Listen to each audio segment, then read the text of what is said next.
Hello, everyone. Today we have with us Paul Conant from Gizoom Marketing and Media. Hey, Paul, thank you for taking out time and welcome to the show. Dawood, how are you? Thank you very much for inviting me. I appreciate it. I don't know what time it is on your time. It's morning time here in Arizona. It's sunny. It's warm. So I'm ready to go. I'm excited. Well, really excited to have you. It's 9:55 p.m. here, but like I said, I'm all fresh for this episode. Even though, Excellent. yeah, I had some problems with my internet earlier, so I had to change my, place, so I don't have a good background. But That's hopefully, fine. the questions and the knowledge bombs will make up for my background. That sounds good. It's fine. So, Paul, before we dive, deep into, the questions and your journey, it would be great if you could introduce yourself and your company to our viewers. Sure. My name is Paul Conant. I own a company called Gizoom Marketing. Gizoom started in 1991, so it's been a couple of years. I won't ask you when you were born, but I'm sure it was very close to that time. But I was basically got involved with computers at a very early stage in my life. I was in a very lucky stage in my life because computers were just coming out in the 80s. We'll say early 80s. Things like the VIC-20 and the Commodore 64, and that was where my focus was, right? And in days like today, the kids go to school, they got computer labs. We had math, right? And math, we would talk about a computer. And those days, it wasn't anything like it is now. And they didn't portray them as fun. And if you wanted to learn how to use a computer, the first class you'd have to take was typing. So the old typewriters, all right? They would teach you how to type. And I'm like, what are we doing here? I already know how to do this, right? And it was like I didn't have the proper structure for typing, but it's kept me happy about computers anyway. So I got heavily involved, and in the 90s I started my marketing company. But prior to that, I had an electronic repair company that I had started. Actually, I went to work right out of high school for an electronic repair company. I left, started my own, then went back and bought the company I started for out. And then that became my company. And I think about the things that I did back then. I don't really know where I got the nerve or the energy to do it, but that's what I did. And bought that company. And then when I was in that company, I had made a lot of technology type progressions, adding computer software, building it out myself so that I could have these programs that track inventory coming in and out. These were things that weren't done at the time. This just wasn't something that was available. The computer, there was internet speeds where, dial up, where you'd have to take, do you remember those days, by the way, where you have to take the phone and plug it into your computer? That's the type of things that we had to do. And, and we had the AOL would kind of buzz and beep. And even like before that, we had CompuServe and MCI mail, and that's how we communicated. So the early onset of that, I was very lucky to be in the forefront of that stuff, because a little bit sooner, I might have missed the boat. A little bit later, I wouldn't have really understood, and I would have been a lot easier for me to just kind of jump into things and go in a different direction. So I was in kind of a weird time in the 80s to get that done. But that's where I was. So then people would ask me, hey, I see all this stuff you're doing with your company. Can you help me do it for my company? New attorneys. At this point, it was anybody. I had no niche market whatsoever. I was anybody that wanted to talk to me. I was happy. If you cut lawns and you wanted to figure out a way to get your website up, sounds good. You pottery, that sounds good too. So much different nowadays, but that was the early days of it, and that's how I got into the digital marketing mix. Was mostly self-taught and in teaming up with people along the way in order to make it happen. Right. And right now you focus mainly on like lead gen, paid ads, and website development. Yeah. So if a client comes to us now, there's a much different process than it was back in the day. Nowadays, you've got to be very, very fixed on your market. And we'll talk more about it. I'm sure you'll have a lot of questions about, what our focus is when we build these type of things out. But for me, it's differentiating factors, right? So what makes you different from the guy or girl down the street in your business? So, when somebody comes to us and says, hey, I want to build a website, which they do, amazingly enough, people don't have websites for businesses that have been around for 10 years. New businesses, startups, of course. I'm not a big proponent of building out big, grandiose websites, multiple pages, a lot of things going on. I think that at this point, we have to focus on your differentiating factors, your client, who it is, customer, patient, whoever it is. And then at that point, target market those with ads, You could do them with social media, paid ads through Google. I'm a big believer in Google, and feel free to ask me all about that, because Google is the behemoth in the industry. The tracking amount of tracking that's done at Google, I think falls on, they blame social media for a lot. Social media is like this compared to Yeah. Google, the amount of they track on you. But that's the way they do it. And yeah, I know Apple has put in certain things to prevent the tracking, but there's people opt in for it. Tracking to me is, it's not a bad thing. People think that they're tracking you down to, real private type stuff. A lot of the tracking is done just to basically serve you better ads. If No, I want to get an ad, absolutely. right? If No, I want to get an ad on women's underwear, right? I don't want women's underwear, right? I want to know about, travel or something like that. Then all of a sudden I'm getting served these ads that I have no desire to see. Then I turn off from the content, right? So right. that's another issue No, I altogether. mean you're absolutely right. I mean, even with blockchain coming in, right? People actually opt for all of these things, because even as a user, I want to like be served with the information and data that I am interested in. So you're Right. absolutely correct. I mean, the tracking and the level of research that goes in, even like as a business, we want those users that are actually interested in that information. It's true. Absolutely. So, Paul, when you're defining the branding strategy for a business, is there like a particular process you follow? Yeah. I mean, when the branding strategy, I think, is often overlooked, right? I think that really, it's good that you led off with that question, because that's the foundation really of where people should start.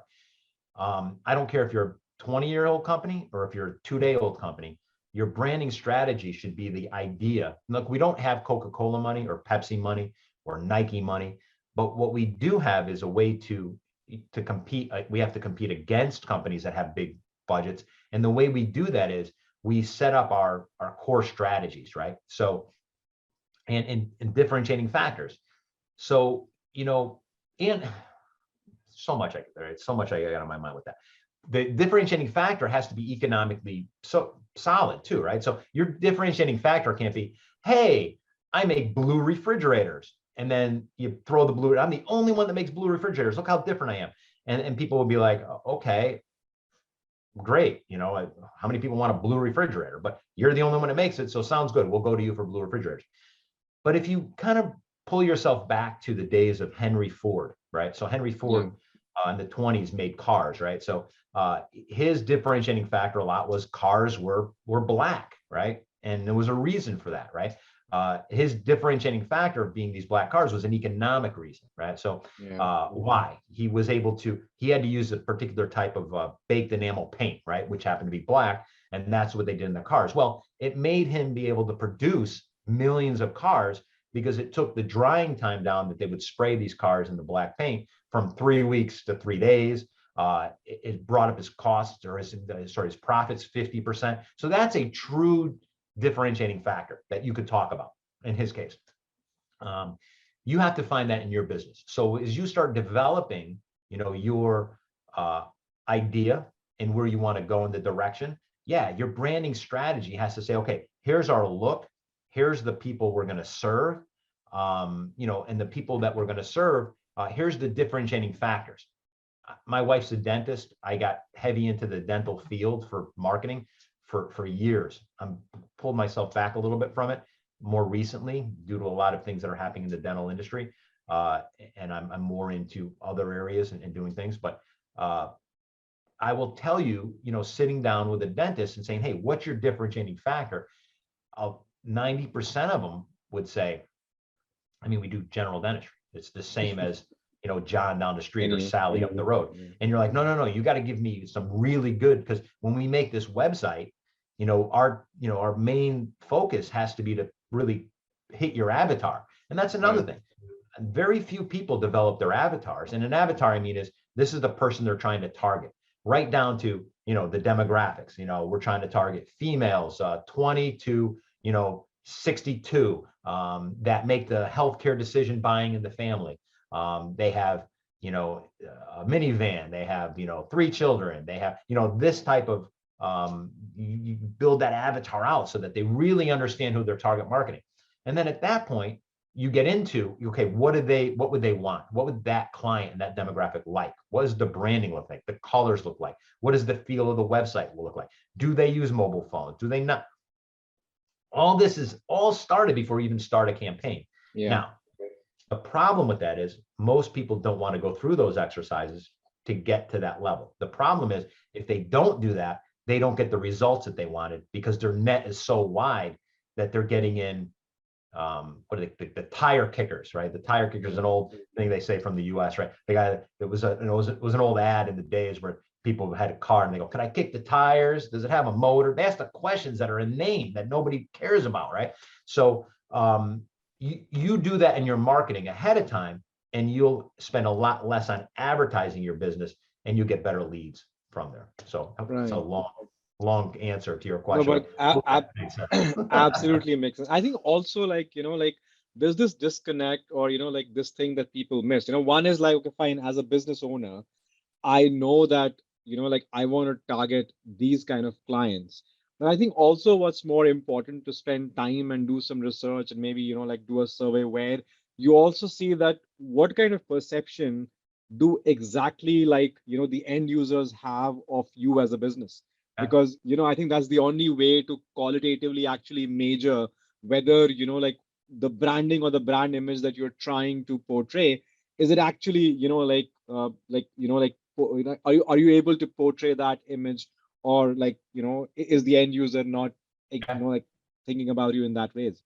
Go right over their head. That's the problem. If the marketing goes over their head, they don't understand it or it's not relevant to them. They'll just move on to the next one.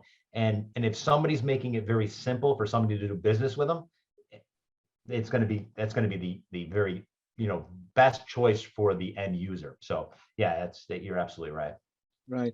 Also, when you're creating a branding strategy, should building an intended price perception also be a part of it? So let's say, I hope I understand it correctly. So here's my problem with price. I never try to lead with price unless you're a high-end product, right? So if you're just trying to compete on day to day, I call price strategies, the wrong price strategy is your slow going out of business sale. Because what'll end up happening is you're never going to beat people on price. Okay. I don't care if you're making the thing for a penny, there'll be some fool out there that'll sell it. They're paying 5 pennies for it. They'll sell it for half a penny, right? Because they just don't get, and I have a story. I have a lot of stories. I'll tell you this quick story. A quick story, and I've used this in the past to make people understand price strategies. There's 2 brothers and that they have a truck and they decide that they want to go into business together. So what they do is they say, hey, let's go into the watermelon business. It's a great time of year to sell watermelons. It makes sense. They go down to Mexico with their truck. They get 100 watermelons. They get $100. They buy 100 watermelons. They drive back to their hometown. They put their truck on the side of the road and they go, watermelons, $1.50. And they sit there all day. They don't sell a watermelon. And they're like, we're in trouble because these watermelons are starting to rot in the truck. They don't know what to do. So the one brother was, I got an idea. Let's sell them 2 for $1. So the guy goes, great. They put the sign up 2 for $1. And within an hour, they're gone. They got all the watermelons are gone. And they're so happy. We sold them. Oh my God, it was so good. They're high-fiving each other. They count up the cash and they got $50, right? They spent 100, they got 50. And the other brother looks at the other brother and he's like, oh, I know what the issue is.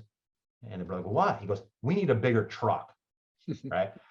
And that, think about that for a minute, because that's what people do, right? They think volume will offset, right? And in some cases, you can make a case for that. You could say, okay, yeah, well, maybe they could buy it better if they get a bigger truck.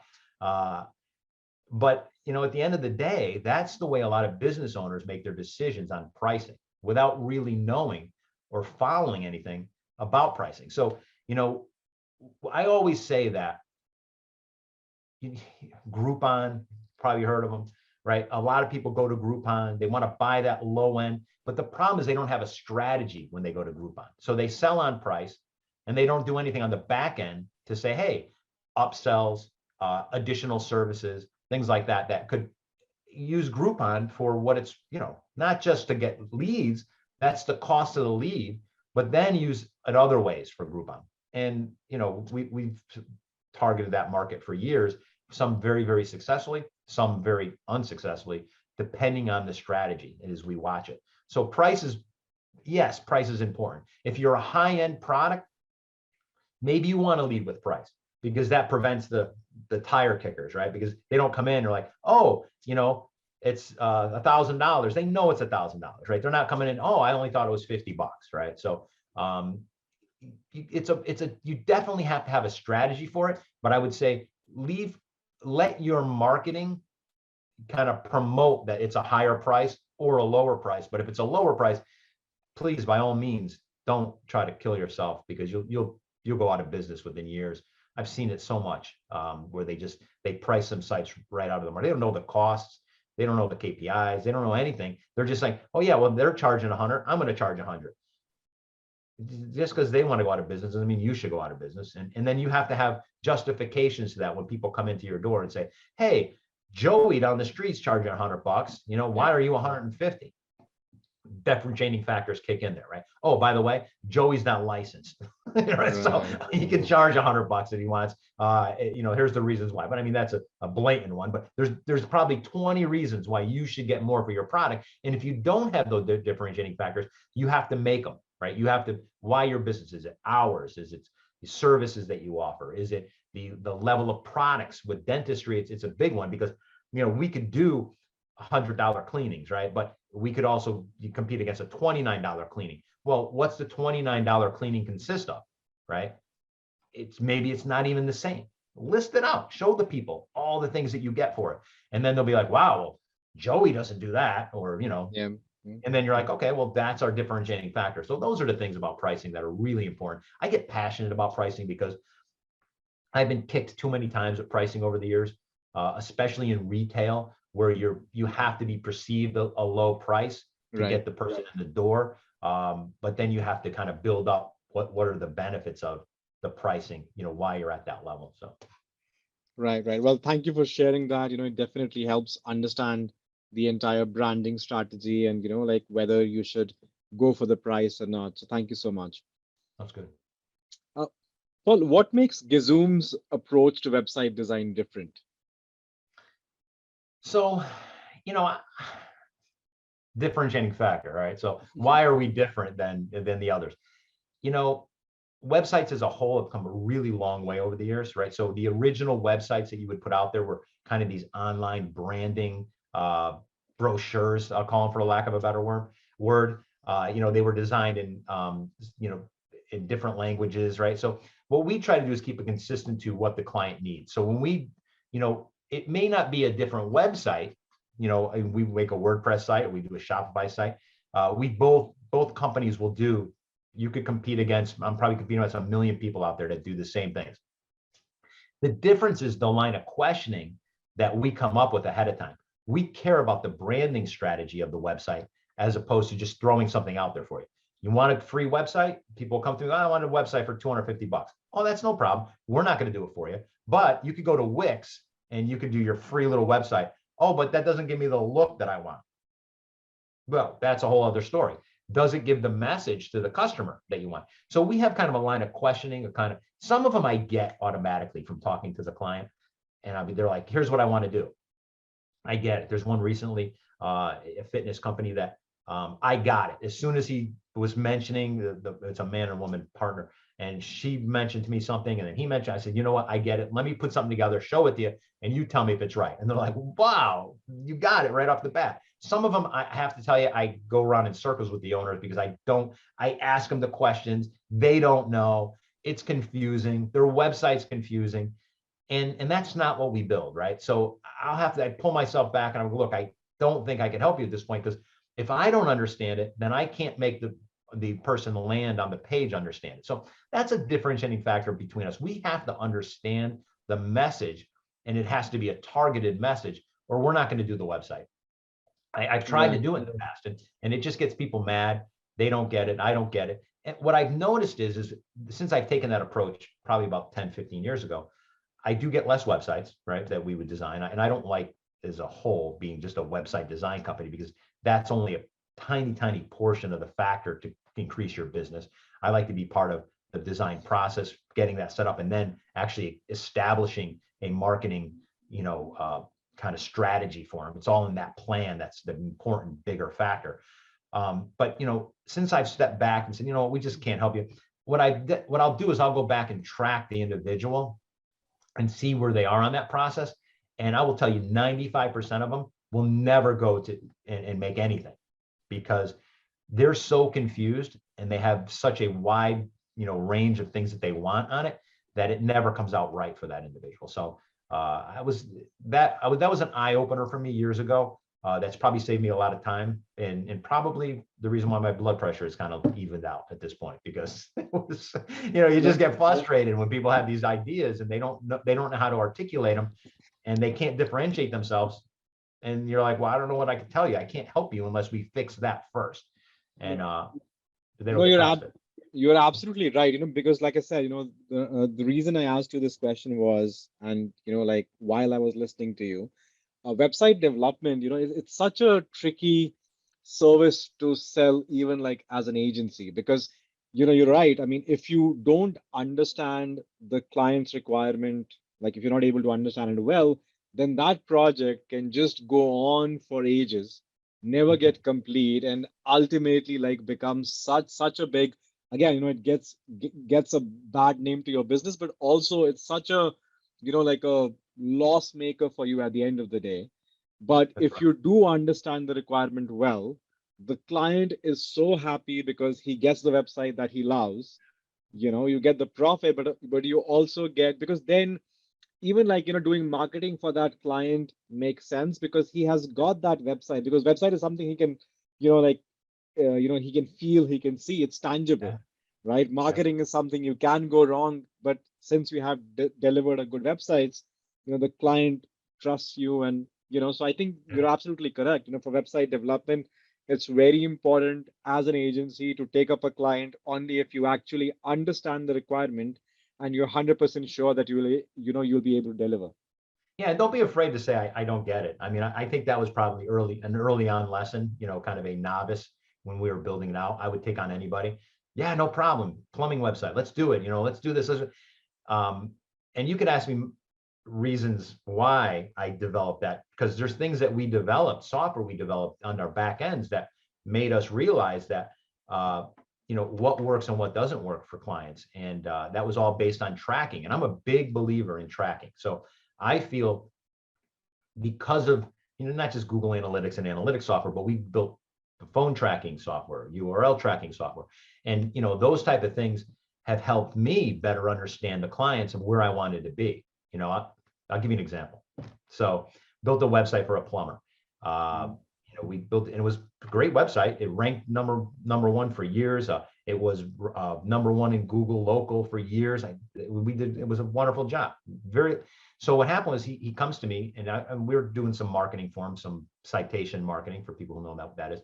And that was really was keeping him relevant. And we're doing some blogs to keep him relevant. No other company was doing it in town. So it was, when you're the only one doing it and you're doing it right, it's a home run for you, right? You don't have to pay a lot. It was maybe $200 a month he was paying for this. So he comes to me one day and he goes, I have to tell you, I don't need you anymore. I'm like, okay, no problem. What happened? What? Well, my wife's friend does this work and she feels she could do it better. And I'm okay, sounds good. I said, but can I ask you one thing? Were you not getting leads from us? And he's like, I don't know if I was or not, because I wasn't, I don't know. I guess, right? I go, if I put a piece of code on your website and track the leads that we're doing, can you just 1 month, I'll do it for free. I just want to track these leads and see what was going on. And he's like, okay, yeah, you can do that 1 month for free. Sounds good. So no problem. I threw the tracking codes on the website.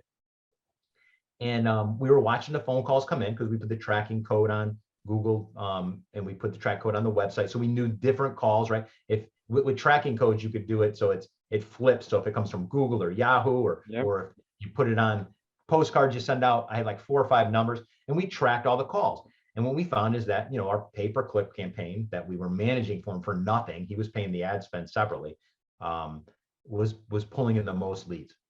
The problem was his wife was answering the phone. Now, Okay. she was answering the phone on her cell phone wherever she was. They had two kids. She was in the grocery store. So we would track and listen to the phone calls, right? And she would answer the phone, hello? And people would be like, is this the plumbing? Yeah. Well, yeah. What can I do for you? And they were like, well, we need to get we have a leak in the house. Well, I don't know when we could get there. Blah blah blah blah. And it was like all these negative type. We I don't know. We must have like 20 phone calls that month that we tracked through. So I went back to him and said, listen, let's talk. Let me show you what I found. Played him all the calls, and he was like mortified. He's like, oh my god. He goes, I can't fire my wife. I understand that. I said, but you're letting us go for something that is not necessarily our fault, and we're doing a really good job. And he says, I know, but how do I tell my wife this? I want you to tell her. So I'm, please, I don't even want to get involved with that, right? So, we parted ways at that point, but that's what opened my eyes to when people they blame the marketing company, they'll blame the agency for everything that's not right. But in most cases, the problems are not, there's a smoking gun with every problem, right? And when you start doing analytics and tracking, those problems are usually internally to the client themselves. And that's the reason why my business has shifted from, executing, the websites to doing pay-per-click and ads and everything else, to more of a consulting role, consulting coaching role for business, right? So when we walk in, yeah, we ask the right questions and do everything else, but then there's a series of questions that we want to find out, how do you answer your phone? To me, the most important thing you could do is answering the phone in your business. Another example would be with dental offices. This was the biggest eye opener for dental offices. What we found was dental offices would open their door at 8 o'clock in the morning and close at 5 o'clock. They would answer the phone starting at about 8:30 because they'd have morning meetings, things were going on in the office, they were busy. And then, everything was going to a voicemail. And then at that point, between 8:30, they would close around noon for lunch. And then that was an hour down. And then after 1, they would be back up, an answering service would pick up, who would be like disconnected from the person that's calling. And then, I'll call back later. Sounds good. Maybe they get back till 5 o'clock. They call 5 o'clock, you're closed because you're not answering the phones at 5. Right. So what we found, and this was a huge problem, and we were getting fired from dental agencies. They're just like, we're not getting any phone calls from the work that you're doing. I'm like, okay, again, tracking code, let's put it on the site. Let's put it on all the stuff we're doing. Oh, we got you 65 phone calls this month. I mean, who's going to get you 65 phone calls from the work we're doing and the price we're charging? And they're like, wow, we didn't realize that. What's the problem? Well, the number one problem we found was out of those 65 phone calls, maybe only 25 were answered. The rest of them were going to voicemails, we're going to answering services. So what we said is, let's set up a protocol to how you do this, right? Systems and processes in the business. How is, at 9 o'clock in the morning, we should have everybody in their, mother, 8 o'clock in the morning answering that phone. At 6 o'clock at night, somebody should be answering that phone. And let's incentivize that for the individuals that are answering the phone. Because if they pull in a client or a customer, maybe they get a bonus, right? They track it. And what we found was now that 65 phone calls or 60 phone calls in 20 answered, maybe went to, 50 phone calls answered, and more clients were coming in because of it, because now people are answering the phone for that. So, there's so many strategies in business. I will tell you, for us, it's asking the right questions. Building that website is honestly, I would be more than happy to do it for nothing, right? If I knew that they were going to get on the systems and processes protocols that we set up and go with long-term marketing. Like, you just can't market for a month and then figure, okay, I'm going to get all my leads and that's going to last me for the rest of the year. This industry has changed immensely.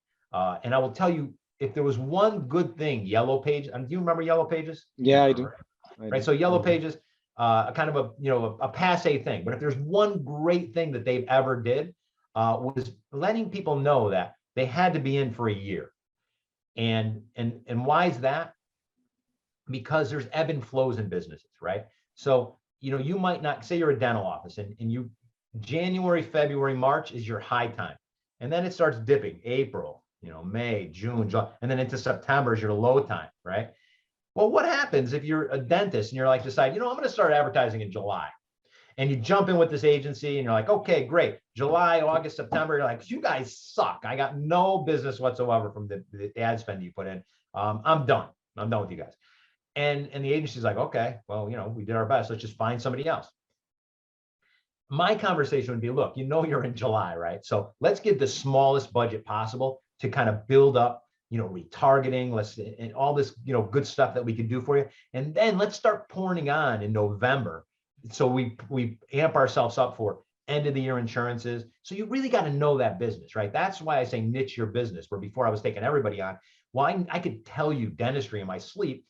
I went to courses with my wife, who's the dentist, and I put implants into jawbone, right? The fake jaw bones. And I did this stuff, right? I know it. I know the nomenclature of the business and the languages of how you have to, what a buckle is, what, what a mesial, what a lingual. I know this stuff because I was in it, right?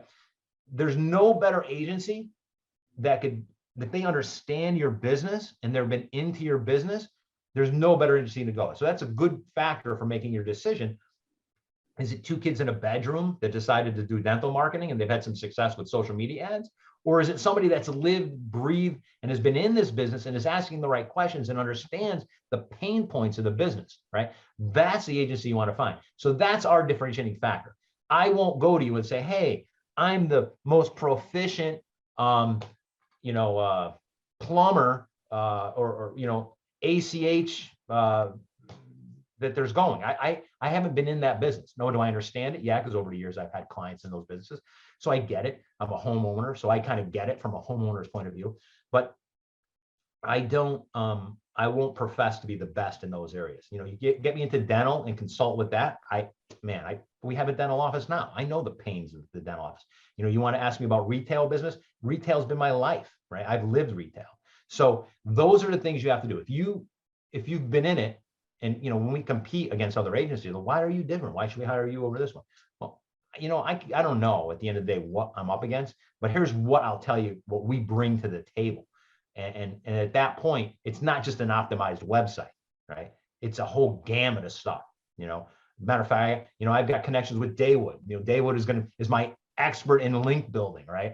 I'm not an expert in link building, right? I understand it. I could tell why we need it on a website, but at the end of the day, I'm not going to be the one that builds it out for you, but I have the people that could do it, right? And here's our successes. So that is, I think, the biggest thing I will tell you. Metadata, URL structure, H1 tags, all this stuff's important to a website, but that's easy stuff, right? At the end of the day, right? But getting the structure and the standard operating procedures for your business along with that, that's the home run. Right. You're absolutely right. Tracking the data is important because, you also need to track your KPIs and the results of your marketing campaign. But, also like to optimize, like you said, you do paid ads. So, you like are building landing pages, optimizing landing pages. So, like what are the crucial metrics that you track, that help you optimize a landing page? Or, in other words, like how do you optimize a landing page for more conversions? So, landing pages are a phenomenon that came out, probably, I don't know, maybe 10 years ago, maybe a little more, but they've really, ClickFunnels has really blown that up, right? Because they perfected that. Great job. Brilliant idea is to show people what needs to be done. Data changes all the time. Viewers change all the time. People, how they interact, change all the time. I interact much differently with a website than my daughter at 11 years old, than my wife does, right? So what you have to, we do know one thing, that, there's a lot of things we use, when we talk about conversion rate optimization, CROs, right? Things like that. Is your traffic converting to what you want? Now, to businesses, it might be different. Some businesses might want calls. Some businesses might just want likes on a page, to an Instagram or a Facebook. You have to set up your KPIs. So the KPIs, for people who don't know, that's the key performance indicators of a business. So, right. So if we're tracking, you never want to be tracking likes when the client wants calls, right? Right. And let me tell you something, that happens all the time. The client's thinking in their head, I want to, track how many people call my business. And the website design company is designing a website that's going to really push social media and likes and followers. And my God, what a nightmare that is, right? Thousands are spent and they weren't on the same page. And you'd be saying, come on, Paul, does that really happen? All the time, most of the time. They're not on the same page. They're not on the same bandwidth of what's actually going on. So, you want to find out, again, that's in that early conversation. And yeah, does that make the sales process longer and more tedious? Absolutely. Is it, if you don't have the stomach for it, then have somebody that does that. Just don't be the salesperson that goes in, yeah, you've got the best things to slice bread. Here you go, and sell them something. And that's where people get all confused, right? These, widget builder websites that you can just kind of throw things together and they look decent. Amazing that they could do that. But if it's not structured right for the KPIs, then what really good is it? It's a nightmare, right? And then what happens? The business gets pissed because they're like, oh, you didn't do what I wanted. Yeah, it looked good, but I'm going to have somebody else do it. And then they have to tear down what was done, and then somebody comes in and has to redo it for you. And that's the bigger problem. And there's so many people out there too. With clients, you have to tell the clients that they're going to get calls, they're going to get emails. Hey, you're not ranking for on Google at #1. And I'll get early on, I used to get those phone calls, and that's what made us change our how we talk to clients about that is, hey, I just got this email. It says we're not ranking on Google. You guys suck. And I'm like, whoa, you're not ranking on Google for what? And they're like, well, I don't know. It just says I'm not ranking. I'm like, well, you're not ranking for dog dentist, so that's good. But you're ranking #1 for dentist. I mean, in local and in based on the searches in that area. Oh, well, what are they talking about? I don't know, right? Obviously, it was a generic email sent out to you just to get you to fight with me so that you could go to them. But ask them, what exactly does that mean? And then people would say, then you answer back those spam mails, and they either answer you back or they don't. Or they say something that's totally like, oh, we're not trying to sell anything. We're just saying you're not ranking. Oh, by the way, we have an SEO package we'll sell you. No, that's not what we want, right? So, you really have to know what people are talking about. KPIs are that's the crux of everything you want to do. So setting those up correctly and what's important to the business, and then marketing to that and building the website to that. So landing pages, I love seeing the logo in a certain area, the phone number in a certain area, the social media icons in a certain area, videos in a certain area, the call to action, like you read a book, right? So when you read the book, it's like this, you scan the page down in kind of the Z format. If you build your page like that and you have pertinent information to your targeted market, you don't have to go crazy, right? As long as the headline is right, it speaks verbiage to why you're different. If you have a video of yourself talking about their social proof of actual, not, influencers like The Rock or Kim Kardashian talking about your business, which probably, if you could afford it, would probably be pretty good. But I mean, these other influencers get paid, to do it.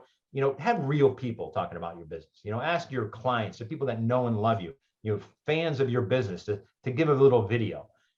Let those, out on the landing page somewhere. People see that, they're like, oh, that's a real person. That's not like, a paid advertisement. They're not giving anything. There's no, the reciprocity is, hey, I give you good service, now you give me some sort of review that looks real. Those on a landing page are good. But it has to speak to the reason why they landed on that page, or, as bounce rate will kick in, and you'll know how fast they bounce off your page to go find the person that is going to speak to them. Absolutely. Well, Paul, I know we are short on time, but before I let you go, at the end, I play a quick rapid fire round of 3-4 questions. Oh no.